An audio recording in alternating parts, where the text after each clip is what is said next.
और inside stories के लिए मेरे इस YouTube चैनल को सब्सक्राइब करें और Facebook पेज को भी लाइक करें।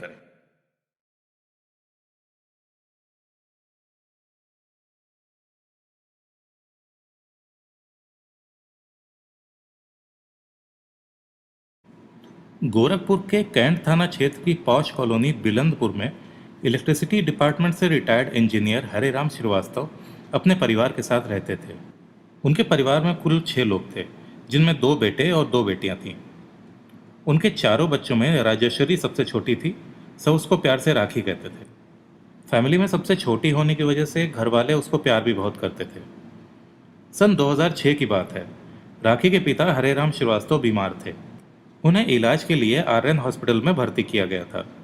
यह हॉस्पिटल घर के पास ही था और पूर्वांचल का जाना माना हॉस्पिटल भी है। पिता की देखभाल के लिए घर वाले हॉस्पिटल आते जाते रहते थे और राखी भी आती जाती रहती थी। डॉक्टर डीपी सिंह उर्फ डॉक्टर धीरेन्द्र प्रताप सिंह की नज़र जब राखी पर पड़ी तो उनका मन राखी में ही उलझ कर रह गया। एक तरह से वो उनके दिल में समा गई थी। राखी रोज ही पिता को देखने जाती थी। जब भी वो हॉस्पिटल में होती थी तो डॉक्टर डीपी सिंह ज़्यादा से ज़्यादा समय उसके पिता के बेड के आसपास ही चक्कर लगाता रहता था। राखी को ये देखकर खुशी होती थी कि डॉक्टर उसके पिता के इलाज को लेकर गंभीर हैं, वो उनका कितना ध्यान रख रहे हैं। 2-3 दिन में ही राखी समझ गई कि डॉक्टर डीपी सिंह जब भी चेकअप के लिए पिता के पास आता है तो उसकी नज़रें पिता पर कम और उस पर ज़्यादा रहती हैं। पिता की तीमारदारी में डीपी सिंह की सहानुभूति देखकर राखी भी उसके आकर्षक व्यक्तित्व पर फिदा हो गई और कह सकते हैं कि राखी और डीपी सिंह दोनों के दिल एक दूसरे की चाहत में धड़कने लगे। अंततः राखी डीपी सिंह को दिल से मोहब्बत करने लगी, जबकि डीपी सिंह राखी को दिल से नहीं बल्कि उसकी खूबसूरती से प्यार करता था। कई दिनों के इलाज से हरेराम श्रीवास्तव स्वस्थ होकर अपने घर लौट गए। पिता के हॉस्पिटल से डिस्चार्ज होने के बाद राखी किसी न किसी बहाने हॉस्पिटल आकर डीपी सिंह से मिलने लगी। सालों तक दोनों का अफेयर चलता रहा। आलम यह हो गया कि दोनों एक दूसरे को देखे बिना चैन से नहीं रह पाते थे। डीपी सिंह पहले से शादीशुदा था। उसने ये बात छिपा कर रखी थी। राखी को जब यह बात दूसरों से पता चली तो उसको गहरा धक्का लगा। वो डॉक्टर से नाराज होकर गोंडा चली गई और वहां बीएड की पढ़ाई करने लगी। डॉक्टर डीपी सिंह राखी के अचानक मुंह मोड़ लेने से तड़प कर रह गया। वो समझ नहीं पा रहा था कि आखिरकार अचानक राखी रूठकर उससे क्यों चली गई। डीपी सिंह से जब राखी की जुदाई बर्दाश्त नहीं हुई तो उसने राखी से बात की। उसने उसको बोला कि मैं तुम्हें अपने जीवन की सच्चाई बताने वाला था, लेकिन बताने का मौका नहीं मिला। इस बात का मुझे दुख है। राखी ने भी धीरे धीरे करके सभी गिले शिकवे भुला दिए। सन 2011 के फरवरी में राखी और डॉक्टर डीपी सिंह ने परिवार वालों से छिपकर गोंडा जिले के आर्य समाज मंदिर में प्रेम विवाह कर लिया, लेकिन ये बात राखी के परिवार वालों से ज़्यादा दिन तक छिप नहीं पाई। राखी के पिता हरेराम श्रीवास्तव को बेटी द्वारा एक शादीशुदा आदमी से शादी करने की बात पता चली तो उन्हें गहरा सदमा पहुंचा। वो इस सदमे को सहन नहीं कर सके और उनकी मौत हो गई। उसके बाद राखी के परिवार वालों ने उसे हमेशा हमेशा के लिए रिश्ता तोड़ लिया। शादी के बाद डीपी सिंह ने दूसरी पत्नी राखी के रहने के लिए गोरखपुर के शाहपुर क्षेत्र की पॉश कॉलोनी सरस्वतीपुरम में एक आलीशान मकान खरीद दिया। राखी इसी मकान में रहती थी। हॉस्पिटल से खाली होने के बाद डीपी सिंह राखी से मिलने उसके पास आता था। घंटों साथ बिताकर वो अपनी पहली पत्नी उषा सिंह के पास चला जाता था। उसके साथ कुछ समय बिताने के बाद राखी के पास वापस आ जाता था। डीपी सिंह की पहली पत्नी उषा सिंह काफ़ी दिन से यह फील कर रही थी कि उसके पति के स्वभाव और रहन सहन में काफ़ी तब्दीलियां आ गई हैं। वो उससे पहले की अपेक्षा कम दिलचस्पी ले रहा है। रात रात भर घर से गायब रहता था। वो रात में कहाँ जाता था उसे कुछ भी नहीं बताता था। उषा से पति की सच्चाई ज़्यादा दिनों तक छिप नहीं पाई और आखिरकार पूरा सच उसके सामने खुलकर आ ही गया। इस बात को लेकर पति पत्नी के बीच विवाद खड़ा हो गया। दूसरी औरत राखी को लेकर उषा के पति को आड़े हाथों लिया गया तो डीपी सिंह की बोलती बंद हो गई। वो हैरान था कि उसकी सच्चाई पत्नी तक कैसे पहुंची, जबकि उसने इस राज को काफ़ी गहराई से छुपा के रखा हुआ था। पत्नी के सामने सच्चाई आने के बाद डीपी सिंह की स्थिति बड़ी विचित्र हो गई थी। वो ना तो पत्नी को छोड़ सकता था और ना ही प्रेमिका से पत्नी बनी राखी के बिना रह सकता था। डीपी सिंह किसी निष्कर्ष पर पहुंचता इससे पहले ही उसकी पत्नी उषा ने डीपी सिंह के खिलाफ कैंट थाने में मुकदमा दर्ज कर दिया। इधर राखी मां बनने वाली थी। राखी और डीपी सिंह दोनों बच्चों को लेकर काफ़ी खुश थे। आने वाले बच्चे के भविष्य को लेकर संजीदा भी थे। समय आने पर राखी ने हॉस्पिटल में बेटी को जन्म दिया, लेकिन वो माँ की गोद तक जाने से पहले ही दुनिया छोड़कर चली गई। बेटी की मौत ने राखी को झकझोर कर रख दिया। नवजात शिशु की मौत का असर डीपी सिंह पर भी पड़ा था। डीपी सिंह को अपने किए पर पश्चाताप होने लगा था। वक्त के साथ स्थितियां बदलने लगीं। उसे लगने लगा कि राखी की खूबसूरती महज एक छलावा है, असल में जीवन साथी तो उषा है। अब डॉक्टर डीपी सिंह अपनी भूल सुधारने के लिए पत्नी की ओर आकर्षित होने लगा।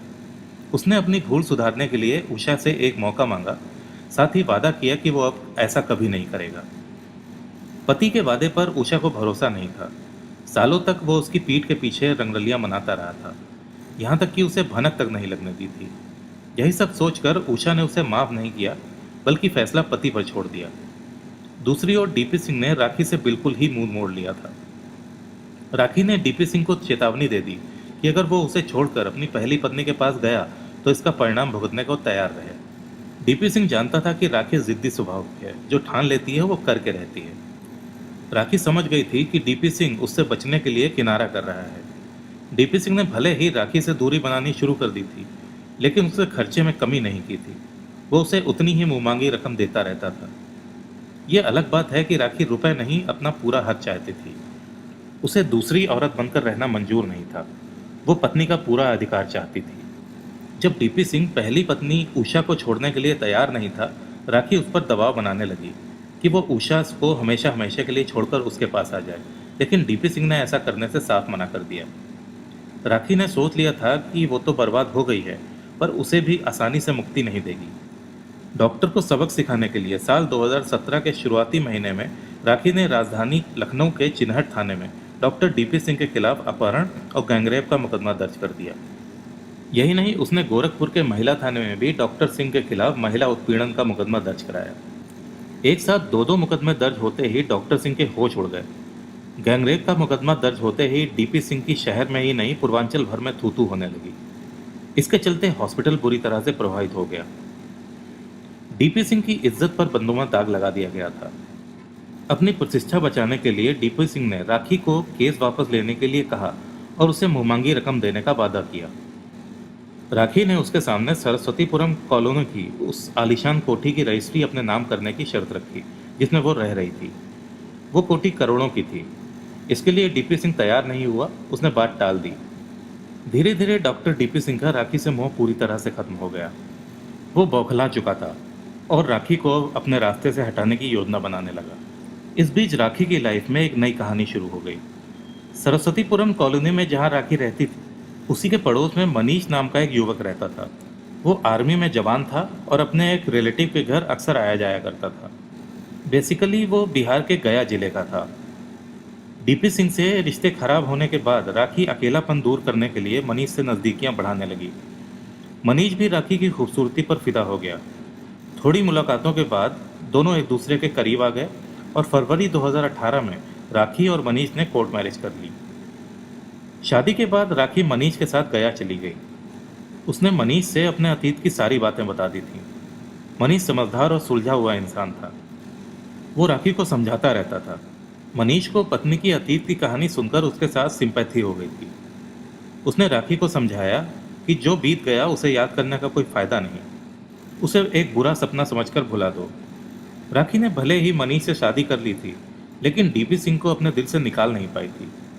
डॉक्टर डीपी सिंह जान चुका था कि राखी ने दूसरी शादी कर ली है। राखी का बड़ा भाई अमर प्रकाश भी इस बात को जान चुका था कि राखी ने दूसरी शादी कर ली है।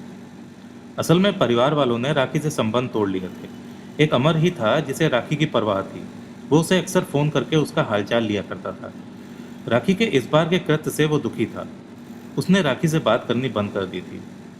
इधर राखी डीपी सिंह को बार बार फ़ोन करके मकान की रजिस्ट्री अपने नाम करने का दबाव डाल रही थी। डीपी सिंह इस मुसीबत से निजात पाने के लिए राखी को रास्ते से हटाने की योजना बनाने लगा।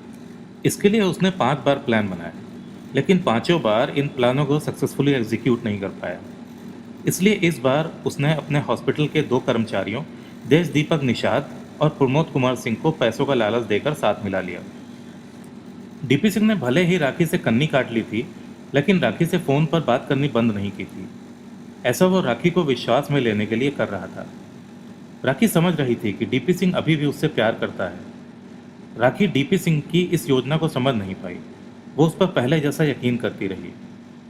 31 मई 2018 की बात है। राखी पति मनीष के साथ नेपाल के भैरवा घूमने गई थी। 2 जून की सुबह पति से नजरें बचाकर उसने डीपी सिंह को फोन करके बता दिया कि वो भैरवा घूमने आई है। डीपी सिंह ने राखी से कहा कि वो भैरवा में रुकी रहे, वो भी उससे मिलने आ रहा है। दूसरी ओर भैरवा घूमने के बाद मनीष ने राखी से घर वापस चलने को कहा, तो उसने कुछ ज़रूरी काम होने की बात कहकर मनीष को अकेले ही घर वापस भेज दिया। मनीष अकेला ही गोरखपुर वापस लौट आया। वो कुछ दिनों की छुट्टी पर आया हुआ था। 2 जून 2018 को डॉक्टर डीपी सिंह देशदीपक निषाद और प्रमोद कुमार सिंह के साथ स्कॉर्पियो से नेपाल गया। नेपाल जाते हुए प्रमोद कुमार गाड़ी चला रहा था, जबकि देशदीपक निषाद ड्राइवर की बगल वाली सीट पर बैठा हुआ था और पीछे की सीट पर बैठा था डॉक्टर डीपी सिंह। दोपहर के समय ये लोग सोनौली होते हुए नेपाल पहुंचे। प्रमोद कुमार ने सोनौली बॉर्डर पार करते हुए भंसार बनवाया। भंसार बनवाने के लिए प्रमोद के ड्राइविंग लाइसेंस की कॉपी लगाई गई थी। भंसार नेपाल द्वारा लगाया जाने वाला एक टैक्स होता है जो भारत से नेपाल सीमा पर आने वाले वाहनों पर लगता है। नेपाल के भैरवा में राखी सड़क पर बैग लिए खड़ी इंतजार करती मिली। राखी से डीपी सिंह की बात नेपाल के नंबर से हुई थी, क्योंकि डीपी सिंह जानबूझकर अपना मोबाइल घर पर छोड़कर आया था ताकि जांच पड़ताल होने पर पुलिस उस पर शक न कर पाए। राखी ने बताया कि वो भैरवा में सड़क किनारे अकेले खड़ी है। राखी डीपी सिंह के पास गाड़ी में बैठ गई। वहां से चारों लोग पोखरा के लिए निकले। शाम को लगभग 4-5 बजे सभी पोखरा पहुंचे और डेविस फॉल घूमे। इसके बाद राखी ने शॉपिंग की। फिर सभी ने पोखरा में ही नाश्ता किया। इसके बाद ये लोग पहाड़ के ऊपर सांगरकोट नामक जगह पर एक होटल में रुके। इस होटल में सीसीटीवी कैमरे नहीं लगे थे। डॉक्टर डीपी सिंह ने खुद इस होटल का चुनाव किया था। होटल में इन लोगों ने पहले चाय पी और बाद में शराब। राखी की चाय में डीपी सिंह ने एल्प्रेक्स का पाउडर मिला दिया था। रात के लगभग 11 बजे दवा ने अपना असर दिखाया तो राखी की तबीयत बिगड़ने लगी थी। ये देखकर डॉक्टर डीपी सिंह ने इंसानियत की सारी हदें पार कर दी। उसने राखी को लात घूंसों से जमकर पीटा। मार पिटाई में एक लात राखी के पेट पर ऐसी लगी कि वो अर्ध चेतना में चली गई। थोड़ी देर में उसकी सांसें भी बंद हो गईं। उसकी मौत के बाद तीनों राखी की लाश लेकर उसी रात पोखरा के लिए निकल गए। राखी की शिनाख्त न हो पाए इसके लिए उन्होंने राखी का voter ID card, mobile phone और बाकी सामान अपने पास रख लिया। इसके बाद इन लोगों ने राखी को गाड़ी से निकाला और पहाड़ी से नीचे धक्का दे दिया और फिर नेपाल वापस लौट गए। 3 जून 2018 को झाड़ी से नेपाल पुलिस ने राखी की लाश बरामद की, लेकिन इसकी शिनाख्त नहीं हो पाई। नेपाल पुलिस ने लाश का पोस्टमार्टम कराया तो राखी की मौत का कारण पेट फटना सामने आया था। इधर मनीष पत्नी को लेकर परेशान था, क्योंकि उसने बोला था कि वो काम निपटाकर शाम तक घर वापस आ जाएगी, लेकिन ना तो वो घर आई और ना ही उसका फ़ोन काम कर रहा था। मनीष वापस नेपाल पहुंचा, जहां वो पत्नी के साथ रुका था। वहां जाने पर उसे पता चला कि राखी 2 जून को यहां से चली गई थी और इसके बाद वो कहाँ गई किसी को नहीं पता। 2 दिनों तक मनीष राखी को भैरवा में खोजता रहा और जब वो नहीं मिली तो 4 जून को मनीष ने फ़ोन करके इसकी सूचना राखी के बड़े भाई अमर प्रकाश श्रीवास्तव को दे दी। अमर प्रकाश श्रीवास्तव ने राखी के पति मनीष कुमार श्रीवास्तव पर शक जताते हुए गोरखपुर के शाहपुर थाने में मनीष के खिलाफ बहन के अपहरण और जान से मारने की धमकी का मुकदमा दर्ज कर दिया। पुलिस ने कार्रवाई करते हुए मनीष को गिरफ्तार कर लिया। जांच पड़ताल में वो कहीं भी दोषी नहीं पाया गया, अतः पुलिस ने उसे हिदायत देकर छोड़ दिया। उधर नेपाल पुलिस ने लाश की शिनाख्त के लिए लाश की कुछ तस्वीरों को गोरखपुर आईजी जोन जयप्रकाश सिंह के कार्यालय भिजवा दी। एसटीएफ की जांच पड़ताल में राखी के मोबाइल की लोकेशन गुवाहाटी में मिली थी। फिर एक दिन अचानक राखी की डेड बॉडी की फोटो सिपाही राजीव शुक्ला के सामने आई तो वो पहचान गया। इस क्लू ने डॉक्टर डीपी सिंह की साजिश का पर्दाफाश कर दिया। पुलिस ने जब डॉक्टर डीपी सिंह को गिरफ्तार करके पूछा तो सारी सच्चाई सामने आ गई। पुलिस को गुमराह करने के लिए डीपी सिंह ने राखी के मोबाइल को गुवाहाटी भिजवा दिया था, ताकि पुलिस को लगे कि राखी जिंदा है और वो गुवाहाटी में है। घटना के बाद डीपी सिंह ने राखी के दूसरे प्रेमी को फंसाने की योजना बनाई थी, लेकिन उसकी ये योजना धरी की धरी रह गई। एसटीएफ ने डीपी सिंह और उसके साथियों के पास से राखी का वोटर आईडी, मोबाइल फ़ोन और नेपाल का एक रिचार्ज कार्ड के अलावा अन्य सामान भी बरामद कर लिया। नेपाल पुलिस ने अपने यहाँ हत्या का मुकदमा दर्ज कर लिया था। डीपी सिंह और उसके दोनों साथियों पर दोनों देशों में एक साथ मुकदमा चलाया जाएगा।